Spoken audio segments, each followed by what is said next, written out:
honor Earl Stevens and everything he's done, we're gonna make July 5th National E-40 Day. What did he say? Hey, yo, what the fuck, bro? National Hookie Day? What? I was having a good goddamn time until there was a moment where they called assembly member on stage and he had a plaque with him. And I'm like, oh yeah, 40 about to get his flowers, right? And it's nothing. You know, so they honoring him. They said they got a surprise and they about to honor Mr. 40 Belafonte with something special. So we all in the crowd, we looking, I'm looking, and they like, in honor of Earl Stevens and everything he's done, we're gonna make July 5th National E-40 Day. What did he say? Hey, yo, what the fuck? Bruh. National Hookie Day? What? July, who mans is this? They go, shit. You finna make National E-40 Day what day? What? Shit.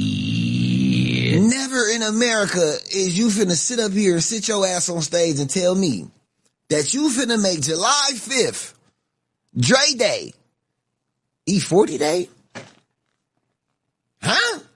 Fuck is you talking about, man?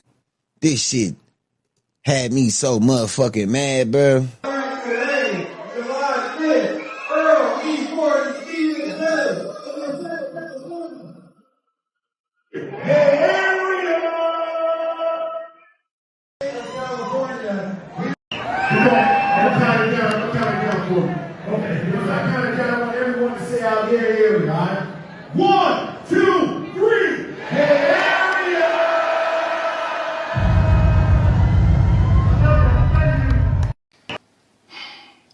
So I wake up this morning and I see that somebody decided that they was going to make July 5th E-40 Day. How in the fuck are you so out of motherfucking touch with the Bay Area that you don't understand that July 5th is Dre Day? We've been celebrating Dre Day for 22 years. 22 years, all through Vallejo, all through the whole Bay Area. And all of a sudden, somebody deemed July 5th E-40 Day. And E-40 ain't said, hey man, that's Dre Day. How you gonna make my day the same day as Dre Day? Hip-hop has always been more than music. It's history, it's community, it's storytelling, and it's about understanding the people who helped build the culture. That's why it's so important for anyone who speaks on hip-hop, whether you're a media personality, influencer, promoter, journalist, or content creator, to stay tapped in with the culture. When you understand the history, you're less likely to make mistakes that can be interpreted as disrespectful. A perfect example is recognizing the significance of important dates. In every region, there are certain days that hold deep meaning because they represent the life and legacy of someone who made a lasting impact. In the Bay Area, Mac Dre is one of those figures. His influence extends far beyond music. He helped shape the slang, the fashion, the independent hustle, and the overall identity of an entire generation.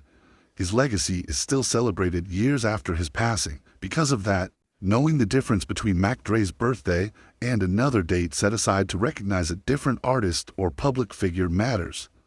Mixing those dates up may simply be an honest mistake, but when you're speaking publicly, people often judge the outcome more than the intention. For longtime fans, these dates aren't just calendar entries. They're moments of remembrance. They're opportunities to celebrate a person's contributions, reflect on their impact, and keep their legacy alive. If those moments are confused with another celebration, some supporters may feel that the history wasn't given the attention it deserved. That's why preparation is so important before speaking publicly. Researching facts, checking dates, and understanding local culture demonstrates professionalism. It also shows respect to the communities that continue to celebrate these artists. The Bay Area has a rich hip-hop history that deserves to be understood.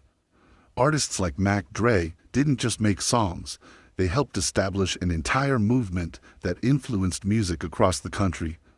Countless artists have acknowledged that influence over the years, proving that his legacy reaches far beyond Northern California. When people who aren't familiar with that history enter the conversation, it's understandable that mistakes can happen.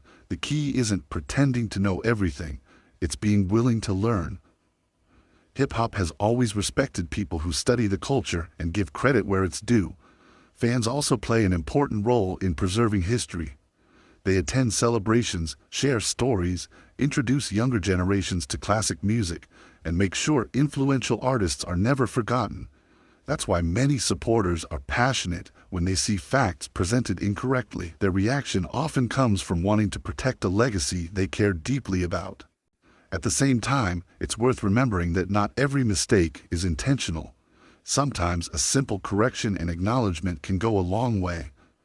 Conversations become more productive when people focus on educating rather than attacking. That creates an opportunity for everyone to learn more about the culture. Ultimately, staying tapped in with hip-hop isn't about proving who's the biggest fan. It's about respecting the people who laid the foundation. It's about understanding why certain dates matter, why certain artists are celebrated, and why communities continue to honor them years after they're gone. Before discussing hip-hop history, take a few extra minutes to verify the facts. That small amount of preparation can prevent misunderstandings and show respect to artists, their families, and the fans who have kept their legacy alive for decades. At the end of the day, preserving hip-hop history is everyone's responsibility. When we take the time to learn the culture, we help ensure that influential artists like Mac Dre continue to receive the recognition they earned, and that their stories are passed on accurately to future generations.